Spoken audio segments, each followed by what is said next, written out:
World champion, the American who has won at long track, who has been the American champion as well. Number 12 in second place, Barry Ditchburn on the three-cylinder Kawasaki, making a comeback with a vengeance. Then number 8, Dave Potter, the leading privateer on the Ted Broad Yamaha, superb in third position. Fourth, the Honda Works rider there on a Yamaha, Mick Grant in fifth position, double world champion, number 7, Barry Sheene. Then Sheene's teammate, Steve Parrish, riding in his last race as a Works Suzuki rider.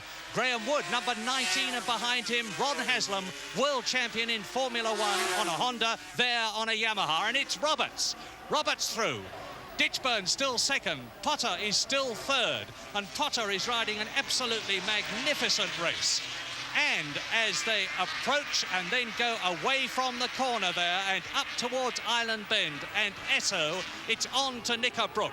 And Roberts has just lapped in 1 minute 36 seconds. That's a whisker outside the lap record at 103.5 miles an hour. He's pulling away. Ditchburn is still second. There's Roberts. Over the crest they go at Clay Hill. The field bursting through. And at Druids, it's Roberts. Ditchburn second, Potter, Grant, Sheene, and the rest go through. And we're now on lap 3 at Cascades. Roberts is out on his own as he goes round towards Island Bend with the lake on his left to the most acute corner on the course, Esso. There is Clay Hill, uphill around this superb Alton Park circuit. Ditchburn is in second place, and you'll see him in a minute. Behind him, it's Dave Potter, third, Grant fourth, Sheene fifth, and Steve Parrish in sixth position. The leader, the world champion. Then the gap to second place, and it's getting bigger. It's Ditchburn, Potter, Parrish, Grant, and Sheene go through in sixth position. Sheene, lap 6, Cascades. 7 seconds lead by Kenny Roberts. Now look for Barry Ditchburn. It should be, and it is, the green meanie Kawasaki of Ditchburn. Parrish is up into third place. Potter is down to fourth. And the stricken Barry Sheene, who looked absolutely terrible yesterday, is in fifth position. Roberts. Now, who is going to be second as they come over the crest from Knickerbrook? It's all together, and it's Parrish, Ditchburn, Potter and Sheene, and there's some 500 horsepower as they go round the right-hander and up Clay Hill. Anybody's race for second place as they go towards Druids. And the leader is at Druids, and the leader is the world champion, Kenny Roberts. There he is. A terrific wheelie as he pulls away. This is Lodge Corner and a wheelie again. Roberts completes the lap and pow! That's the battle for second. Parrish, Potter is up to third. Sheene is fourth. There's Barry Sheene. And Ditchburn is in fifth position. On goes Roberts. There is Parrish, number 6, second. Potter is up to third again. Sheene is fourth. Ditchburn is fifth. It's a terrific race for second place, and what a race of the year this is. Roberts again. Lodge Corner. Kenny Roberts ending the lap. Slow motion, and look again. Look at the knee out. Look at the effortless style. He goes over the line, onto the rough concrete, holds the machine with terrific power, and through goes Kenny Roberts. 3/4 distance, Parrish second, Sheene third, and that's Hartog in fifth position. As Roberts, the uncatchable double world champion, completes another lap. The battle for second is what matters, and there it is. 6 Parrish ahead of 7 Sheene and 8 Potter. 19 Graham Wood is up. And as Roberts comes down to Druids, there's a colossal gap between him and the second place man who should be, when he comes into sight, number 6 Steve Parrish, and it is. And Sheene is lapping Cork Ballington on the 350 Kawasaki. Double world champion Cork Ballington, lapped by Barry Sheene. Roberts, out of Deerleek, under the bridge to complete another lap. Round Alton with the world champion, down to Cascades. His consistency is amazing. He has been lapping lap after lap at around 1 minute 36 seconds, and that is very nearly 104 miles an hour, but just outside Barry Sheene's all-time lap record as he comes down to Druids yet again with inside, and there's a battle for second, and it's Parrish and Sheene through. And now, there is Potter in fifth position, Ballington lap, Ditchburn, Hartog. Down comes the battle for second, and Sheen now, number 7, is right with the second place man, Parrish. And Jeff Sale is moving up as Potter goes through. Ballington lapped, Hartog through. And the man to watch now is Jeff Sale as Kenny Roberts goes round again, completes another lap, and down towards Cascades. Sweeping round the left-hander, Island Bend on his left again, up to Esso, and Sheen is second. Barry Sheen is in second place ahead of Parrish, and Jeff Sale is closing up. Jeff Sale, the Australian on the Yamaha, is fourth, as Roberts crests the rise, and into Knickerbrook on the last lap.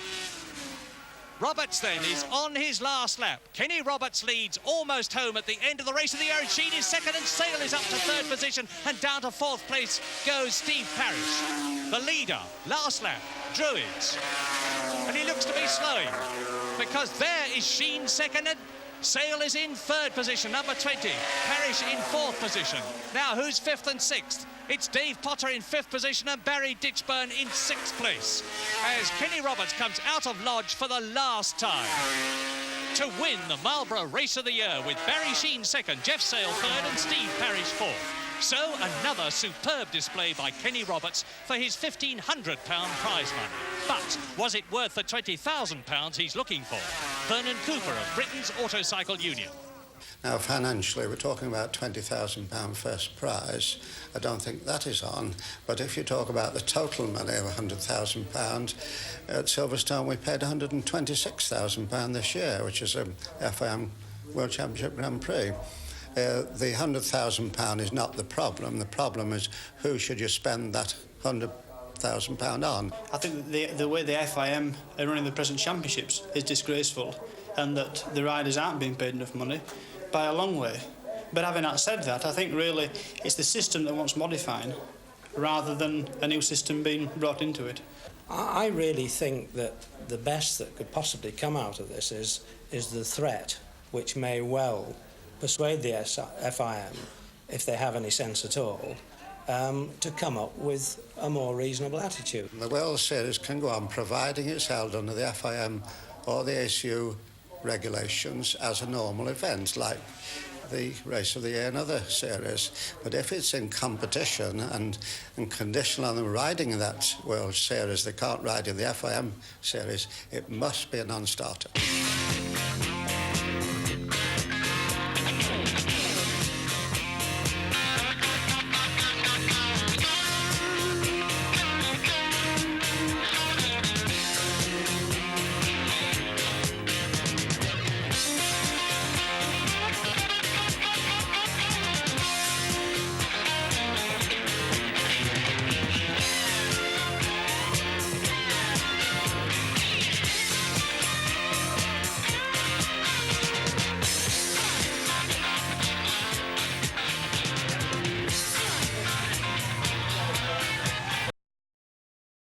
Number 7, Barry Sheen, who finished second in the Argentine to Kenny Roberts and is riding the brand new 1982 500cc Works Yamaha.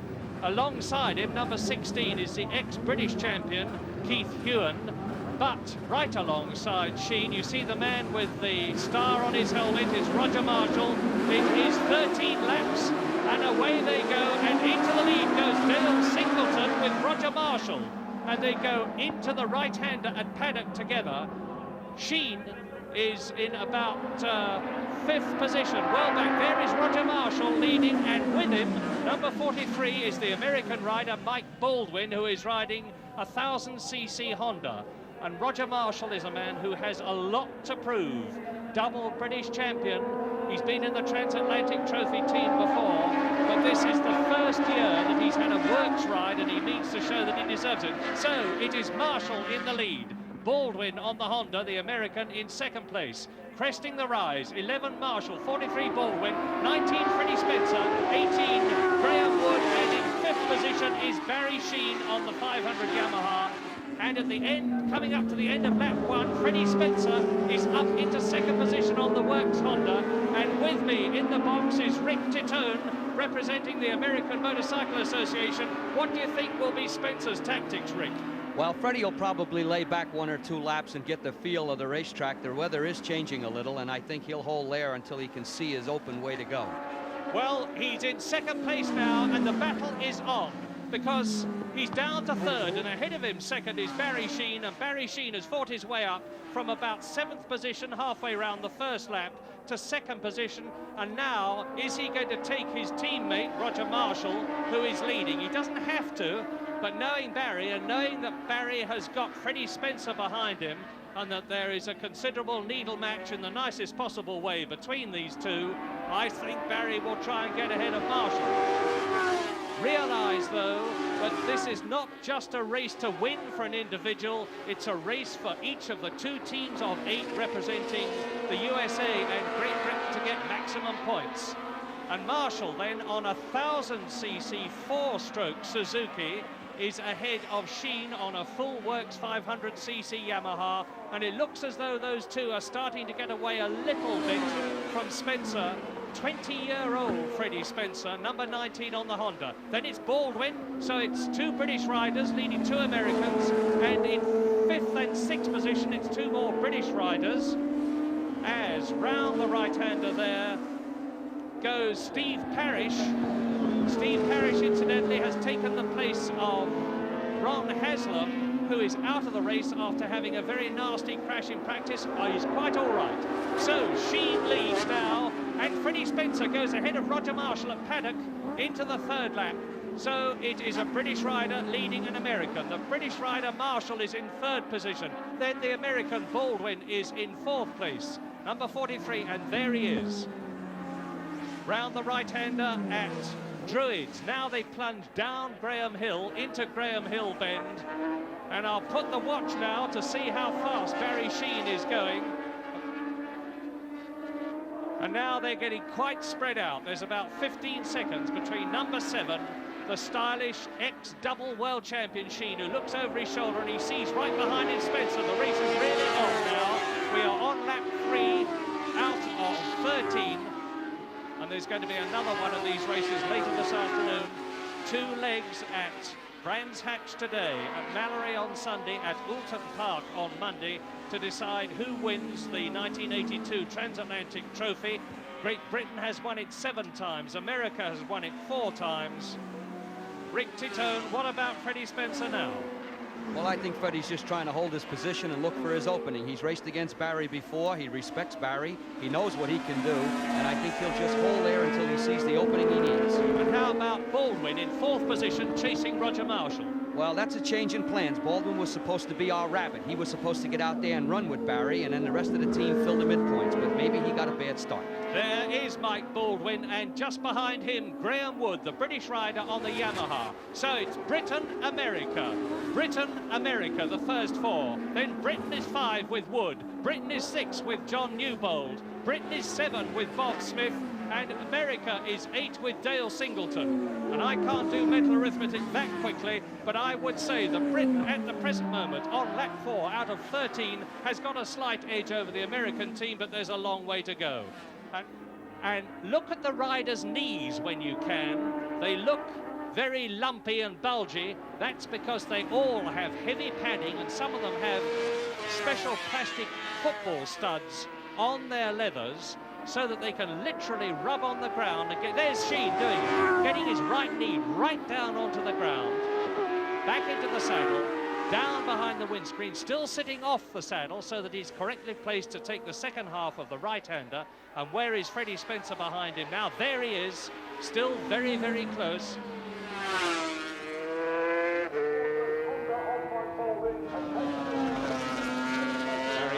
Into clear, into Clark Curve, 4th gear, 110 miles an hour. Accelerate up, 5th gear, 6th gear, into the Brabham Straight. Slow down, crank it over, 130 miles an hour, 90 miles an hour around Paddock Bend. Accelerate up Halewood Hill. Down into 2nd gear for Druids, the slowest corner on the course, 60 miles an hour. Freddie Spencer still chasing Sheene, and there is Spencer in the background as Sheene drops down Graham Hill. And Barry Sheene has already won a race in the Transatlantic Trophy Series 8 times. He is top scorer since the series began in 1971. It looks as though he's going to make it 9. Now, what is the gap between number 7, Barry Sheene, leading, number 19, Freddie Spencer in second place? There it is. Behind Spencer should be still number 11, Roger Marshall on the 1000cc 4-stroke Suzuki, and it is. And there is Baldwin, and right behind Baldwin and ahead of Graham Wood is number 5, John Newbold. Now, John Newbold was the top point scorer last year. 37 is the British reserve, Gary Lingham. He is doing well. He is in 7th position. There is John Newbold, nicknamed Joe 90, who went over to the TT for the first time last year and did brilliantly well. 3rd in the 500cc, 4th in the Formula One and Classic in his very first year in the Isle of Man. And there is John Newbold, number 5, who comes from South Normanton, a butcher by trade when he's got time to do it, which isn't very much these days. And that's Graham Wood behind him, the British riders. And as they go by, there is the race leader, Barry Sheene. So it's Britain leading in the form of Sheene. In 2nd place, America, Freddie Spencer. In 3rd position, Britain, Roger Marshall. In 4th place, America, Baldwin. In 5th position, Britain, John Newbold. In 6th position, Britain, Graham Wood. In 7th position, Britain, Gary Lingham. Then in the next position, Bob Smith for Britain, and across the line and into another lap. And this is the 12th, the last lap but one. Barry Sheene leads. Well, Sheene certainly seems to have regained all his previous sparkle and vigour, which had gone a bit over the last 2 years. And now Marshall and Baldwin absolutely together in 3rd and 4th places. So Mike Baldwin, the American, is putting on a tremendous charge on the last lap but one. Any comment, Rick Titone? Well, this is the telling hour, and if anybody's going to make it, Mike Baldwin will do the job. Mike Baldwin on a 1000cc 4-stroke Honda against Roger Marshall from Britain. Baldwin, the American, of course, who a couple of years ago broke his leg very badly and was out of racing for nearly 2 years. Got back into racing, into the Honda Endurance team, and this year he is riding with his teammate Roberto Pietri, the Venezuelan, who is in this race for the Honda USA team. Marshall and Baldwin together, and any moment now, there, number 7, Barry Sheene, is coming into Clark Curve for the last time but one to start his 13th and last lap, looking as though he is going to make it 9 Transatlantic Trophy Series wins in his superb career. Second and only just beaten by Kenny Roberts, his teammate in the Argentine Grand Prix this year. Then he came back to Britain and superbly won 2 races at Cadwell Park on his 4-year-old 750 Yamaha last weekend. Very much in the groove in practice here, and his tail is very, very well up, and he has been tipped by no less a rider than Kenny Roberts for world champion honours this year. This is the battle for 3rd, Marshall and Baldwin, with Newbold just behind them. Don't forget that in 2nd place is Freddie Spencer still. So Britain's 1st and 3rd, Americans 2nd and 4th, and we're looking at the battle for 3rd. There is the leader, Sheene. Sheene nonchalantly waving his hand to the crowd while he's still racing on the last lap. They're going to love that.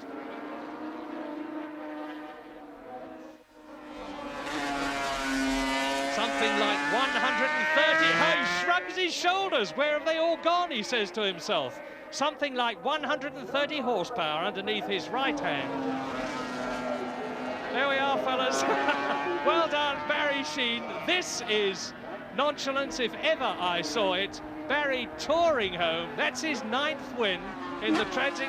Now, Spencer is going to be 2nd, but who is going to be 3rd? Freddie Spencer approaching the line on the NS 500 Honda. Where is he? Where is Spencer? Spencer is missing. There's Spencer.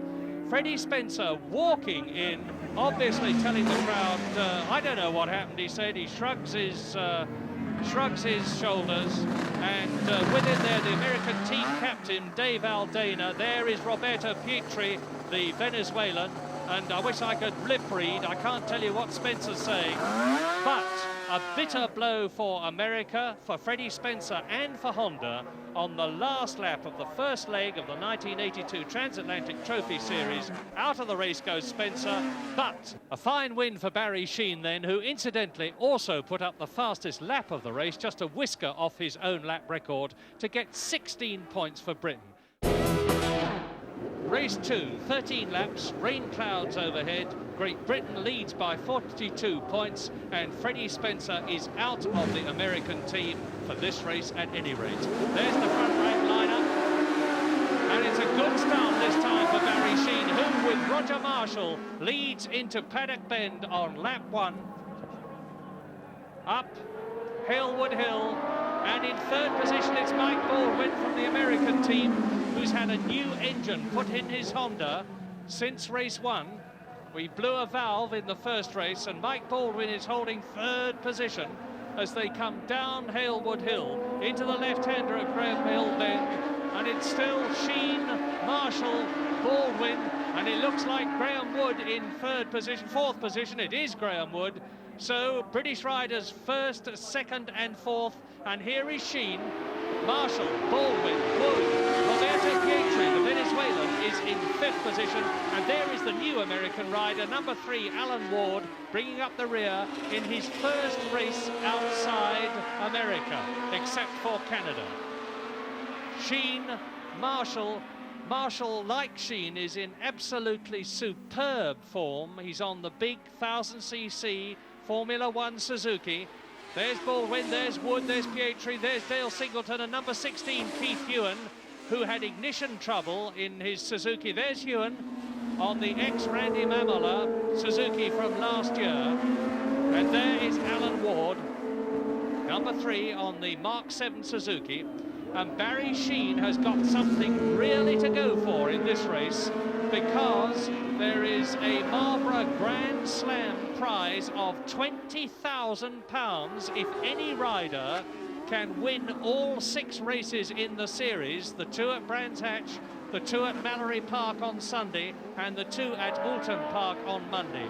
And the nearest that anybody has ever got to doing that was Kenny Roberts one year when he won 4 races. So, on lap 2, out of 13, Barry Sheene leads for Britain, as he did all the way through the closing stages of race 1. Sheene, Marshall, Baldwin, Wood, round the left-hander at Surtees. And Pietri is taking Graham Wood. There's Baldwin in third position. Is he? Yes, and Pietri's moved up into fourth position. Number 88. Down to fifth goes Graham Wood. Down to sixth goes Keith Ewing. And what a terrific scrap behind them for 7th place. Pietri, one of these incredible people who seems to do well at everything. Number 88, Roberto Pietri, now in 4th position. Black belt judo, flies his own helicopter, has his own TV production company, lives in Hollywood, California, and races a motorcycle superbly. He's in 4th place, Roberto Pietri. And there, spread out, in line, there's Pietri. Keith Ewan is ahead of Graham Wood as well. So Keith Ewan has moved ahead of his British teammate, Graham Wood, into 5th position. Down to 6th goes Graham Wood. Aldana is in 7th place. Dale Singleton is in 8th position. Aldana, the American captain, and Singleton is American too. So it's Great Britain with Barry Sheene leading. Roger Marshall, Great Britain 2nd. Baldwin, America 3rd. Pietri, America 4th. Then behind Pietri is Keith Ewan for Britain in 5th position. And there's Roberto. And through a lovely bit of passing.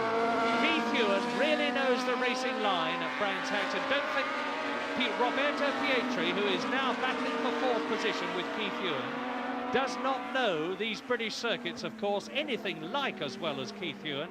Pietri rode here last year, but it was the first time he had.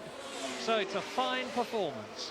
And let us not forget also that these American riders, at best, only get about 7 road racing rides in their own country per year, whereas the British riders can turn out every weekend in the racing period from about March through to October.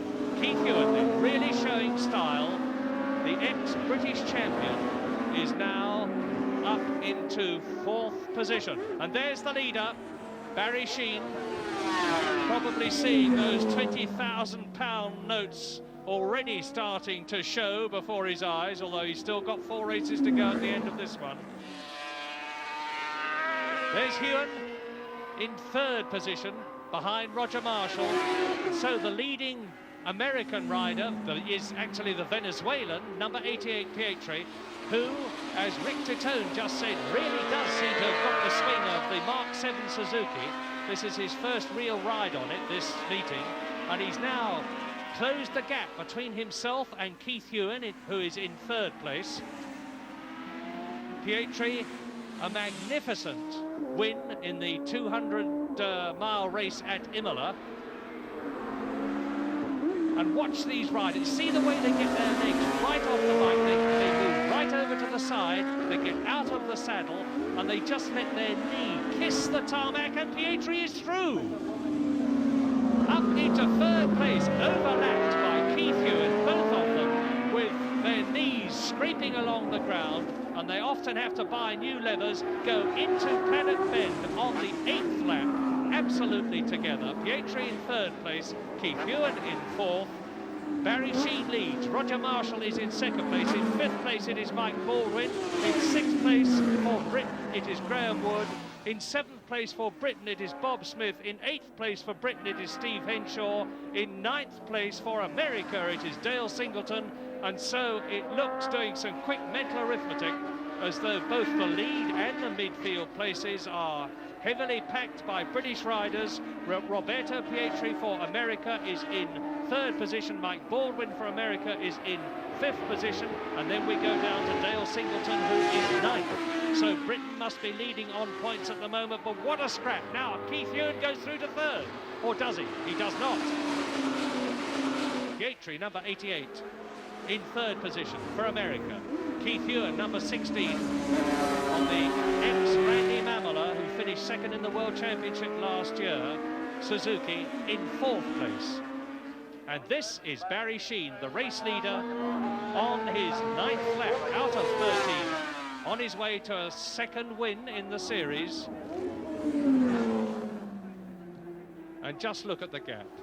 Barry Sheene put up the fastest lap in the first leg, 1 minute 35.2 seconds, a speed of 98.83 miles an hour, which was 1/5 of a second off his own all-time lap record of 99.04 miles an hour, and he wasn't even trying by his standards. And Ewan is up to 3rd position. Keith Ewan is up to 3rd position. There he is, number 16. Keith Ewan has displaced the Venezuelan representative in the American team, Roberto Pietri, who goes down to 4th place, ahead of 5th place man, American Mike Baldwin. There's Baldwin, number 43. Behind him in 6th place, Graham Wood for Britain. And this is undoubtedly the race of the race, and Pietri just loses his foot off the left footrest. It doesn't seem to have done him any harm. He's retaken 3rd position as they come out of Surtees to Pilgrim's Drop. Keith Ewan watching points, watching where Pietri heels the machine over, watches his racing line, where he brakes, where he changes gear. And Mike Baldwin, meantime, is closing up on both of them. Baldwin with the new engine in his 1000cc Honda. That may seem a little unfair, a 1000cc Honda against 2 500cc machines in front of him. The Suzukis of Pietri, number 88, in 3rd position, and Ewan, number 16, in 4th. But it's a much heavier bike, and it's that much more difficult to ride. And Graham Wood is closing up now. There are the 3rd, 4th, 5th and 6th men, and the man in the blue and white leathers is Graham Wood for Britain in 6th position. And not so far behind Graham Wood, who is 6th, is Bob Smith for Britain, number 1, the British champion, in 7th position.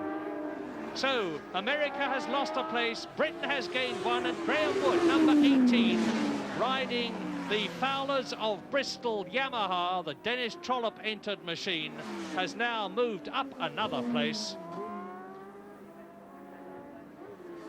And he's chasing